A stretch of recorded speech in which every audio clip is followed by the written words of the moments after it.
মিটারে দেওয়া থাকে হচ্ছে আপ টু 99 মেবি 100 পর্যন্ত দেওয়া থাকে হিটিং। 100 টাচ না করে বা 99 100 টাচ না করে তাহলে আপনারা আর কখনো ক্লেম দিয়ে না যে ভাই এটা হিট হয়ে যাচ্ছে। প্লেসটা অনেক জোস, এটা গ্রামীণ একটা ভাইব আছে এই প্লেসটার মধ্যে। আর অলরেডি সবারই ধান কাটা শেষ। সো আজকের টপিকটা নিয়ে আলোচনা করা যাক।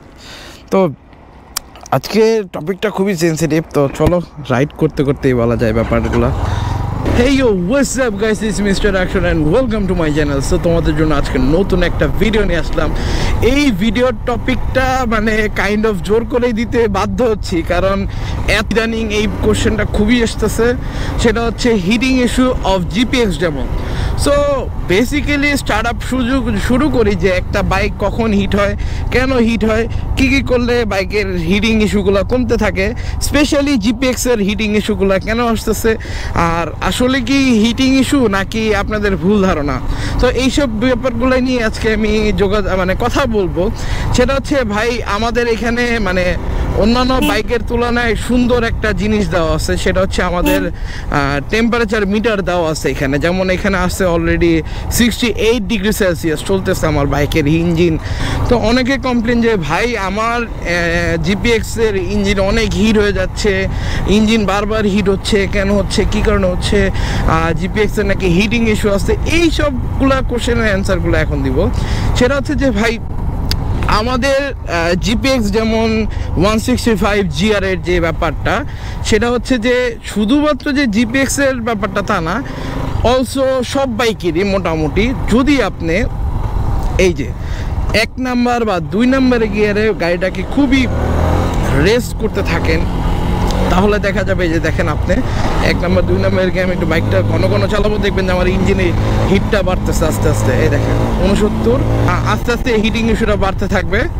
এই যে এখনই 70 হয়ে গেছে। তো ব্যাপারটা কি বুঝাইলাম যে আপনার বাইকে মানে আমি কিন্তু এখন বাইকটাকে ভালো একটা প্রেশার দিছিলাম। সো আপনার বাইকে যতটা প্রেশার পাবে বাইক কিন্তু ততটাই হিট হবে, এটা স্বাভাবিক। তো বাইককে যতটা প্রেশার আপনি দিতে থাকবেন বাইক কিন্তু হিট তত হইতে থাকবে। সো এটা কিন্তু ইজিলি ব্যাপারটা। বাট এখন কথা হচ্ছে যে আরও অনেকগুলো কোশ্চেন থাকে, সেটা হচ্ছে যে ভাই আমি তোমার বাইককে এত প্রেশার দিইনি তাহলে কেন আমার বাইক এতটা হিট হচ্ছে। সেটা হচ্ছে যে ভাই যারা হচ্ছে জ্যাম প্রবণ এরিয়াতে চলাফেরা সব থেকে বেশি করেন, যেমন ধরেন যে আপনার হচ্ছে জ্যামের মধ্যে যেমন হচ্ছে বনানী, ঢাকা, এইদিকে এক্সেপ্ট্রা এইসব এরিয়াতে কিন্তু মোটামুটি ভালো লেভেলের জ্যাম থাকে, মোটামুটি ভালো লেভেলের একটা ক্রসিং থাকে। তো ওই টাইমে দেখা যায় কি আপনার হচ্ছে 1 নাম্বার অথবা 2 নাম্বার গিয়ারে সব থেকে বেশি রাইড করতে হয়, কারণ খুবই জ্যাম। আপনার বাইকটা নিয়ে আপনি তো আর টানতে পারতেছেন না। তো ওই হিসেবে দেখা যায় 1 নাম্বার 2 নাম্বার গিয়ারে আপনাকে বাইক কন্টিনিউয়াসলি চালাতে হচ্ছে, একটু থামতেছেন, একটু দাঁড়াচ্ছেন, একটু টানতেছেন। তো এই ব্যাপারগুলোতে না 1 নাম্বার 2 নাম্বার গিয়ারটা সব থেকে বেশি ইঞ্জিনে মানে হিট প্রডিউস করে। অ্যান্ড অলসো একটা মানে 1-2 নাম্বার সব থেকে বেশি বা 3 নাম্বার পর্যন্ত একটা বাইক কিন্তু সব থেকে বেশি শক্তি ব্যয় করে। তো সেই ক্ষেত্রে দেখা যাবে যে আপনি যদি 1 নাম্বার 2 নাম্বারে একটু বেশি চালান তাহলে দেখা যাবে, বা 3 নাম্বারে গেলে যদি বেশি রান করেন তাহলে দেখা যাবে মাইলেজ যদি কিন্তু ড্রপ করবে। তো আমি আমার মাইলেজের প্রবলেমে ভিডিওতে বলছিলাম যে গিয়ারটা আপ গিয়ারটা থাকবে যত বেশি তত আপনার ইঞ্জিন মাইলেজ টেস্টটা অনেক মানে মাইলেজটা অনেক ভালোভাবে এবং ইঞ্জিনের উপর প্রেশার কম পড়ার কারণে আপনার মাইলেজটা কিন্তু অনেক বেটার আসবে। তো এরপরে পরবর্তীতে আসি, সেটা হচ্ছে যে আমাদের বাইকের যে একটা ব্যাপারটা আছে, সেটা হচ্ছে যে হিটিং যে ব্যাপারটা অনেকে কমপ্লেন করতেছেন, আদৌ কি আমার বাইকটা হিট হচ্ছে নাকি আমি না বুঝেই বলতেছি যে আমার বাইক হিট হয়ে যাচ্ছে। তো সেটার জন্য আমাকে বাইকটা একটু সাইড করে দেখাইতে হবে। আমি একটা ছায়া দেখে দাঁড়াই, বাইকটা স্টার্ট অফ করলাম না জাস্ট শো করার জন্য। দেখেন আমাদের বাইকের এইখানে হচ্ছে রেডিয়েটর গার্ড। ও সরি, আমি আমার বাইকটা ওয়াশ করতে হবে, খেয়াল করি নাই। তো এইটা হচ্ছে যে আমার বাইকের রেডিয়েটর গার্ড। আর রেডিয়েটর গার্ডটা কিন্তু একেবারে এই পাশ থেকে দেখবেন বা এই পাশ থেকে দেখেন, দুই পাশেই কিন্তু কিটের পাশেই একবার মানে খুবই ক্লোজ। তো এইটার যে গরম যে ওয়েনটা বা এই বাতাসটাকে যে পাস করে গরমটা যে পাস করবে, তো এই ব্যাপারটা কিন্তু স্পেসিফিক্যালি আসতেছে আমাদের এই কিটের এই সাইড থেকে। এই পাশ থেকে আসতেছে, আইদার হচ্ছে এই পাশ থেকে আসতেছে। তো আমাদের ফুটরেস্টটা থাকতেছে কোথায়, এইখানে থাকতেছে। তো এইখানে থাকার কারণে আমরা কিন্তু ডিরেক্টলি যে গরম হিটটা বা গরম যে তাপটা বা ইঞ্জিন যে কুলেন্ট করতেছে, ইঞ্জিন যে কুলেন্টের মাধ্যমে যে হিটটা প্রডিউস করতেছে, যেই হিটটা হচ্ছে আপনাকে মানে বের করে দিচ্ছে যে গরম হাওয়াটা, সেটা কিন্তু ডিরেক্টলি সরাসরি এসে লাগতেছে আমাদের পায়ে। সো দ্যাটস ওয়াই তখন দেখা যায় কি আমাদের পায়ে যে গরম হাওয়াটা লাগতেছে তখনই আমাদের কাছে মনে হচ্ছে আল্লাহ আমার বাইক মনে অনেকটা হিট হয়ে যাচ্ছে। আসলে ভাই তেমন কিছুই না, আপনার বাইক হিট হয়েছে ঠিকই, বাট হচ্ছে এর যে মানে ঠান্ডা করার যে পদ্ধতি বা এই যে আপনাকে ঠান্ডা করে মানে গরম বাতাসটা যে বের করে দিবে, গরম বাতাসটা বের হওয়ার জায়গাটাই হচ্ছে এই পাশটা। তো আপনি যদি এখন এইটাই যদি না বুঝতে পারেন তাহলে তো আপনার কাছে ইঞ্জিন হিট মনে হবে, যতই আপনি জিপিএস সার্ভিস সেন্টারের কথা বলেন না কেন, যাই বলেন না কেন, এটা আপনার কাছে হিটিং ইস্যু লাগবেই। আর সেকেন্ডলি অপশন যেটা হচ্ছে যে আরও একটা বিগ রিজন আছে, সেটা হচ্ছে যে আপনার যদি মোবিল বা ইঞ্জিন অয়েল যেটাই আপনারা বলেন, এইটা যদি সময় মতন চেঞ্জ না করেন তখন দেখা যাবে যে আপনার হচ্ছে যে কি বলে, তখন আপনার হচ্ছে মোবিলটা আস্তে আস্তে কমতে থাকবে। আর ইঞ্জিনে যদি মোবিলটা কম থাকে তাহলে আপনার ইঞ্জিন কিন্তু হিট হবে অনায়াসে, বা এটা হবেই। ইঞ্জিন কম থাকলে আপনার হচ্ছে ঘর্ষণটা বেশি হবে এবং লুব্রিকেট হবে কম ইঞ্জিন। সো ওই টাইমে যে আপনার ইঞ্জিন হিটিং কিন্তু আসবে, একবারে অ্যাবসুলেটলি হিট আসবে।